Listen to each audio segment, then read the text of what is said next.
بسم اللہ الرحمن الرحیم۔ حدیث نمبر 159، صحیح بخاری کتاب الوضو۔ حضرت حمران کہتے ہیں انہوں نے حضرت عثمان بن عفان کو دیکھا کہ انہوں نے پانی منگوایا، پھر اپنی ہتھیلیوں پر 3 بار ڈالا اور دھویا، اس کے بعد اپنا دانا ہاتھ برتن میں ڈالا اور پانی لے کر کلی کی اور ناک صاف کی، پھر 3 بار اپنا چہرہ دھویا اور کہنیوں تک 3 بار دونوں ہاتھ دھوئے، پھر اپنے سر کا مسح کیا،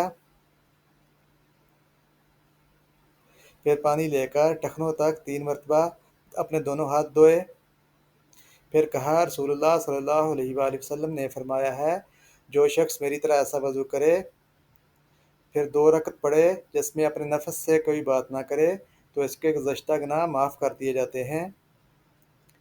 سبق و فضیلت: صحیح وضو کے بعد خشوع خضوع کے ساتھ 2 رکعت پڑھنے کا عظیم اجر ہے۔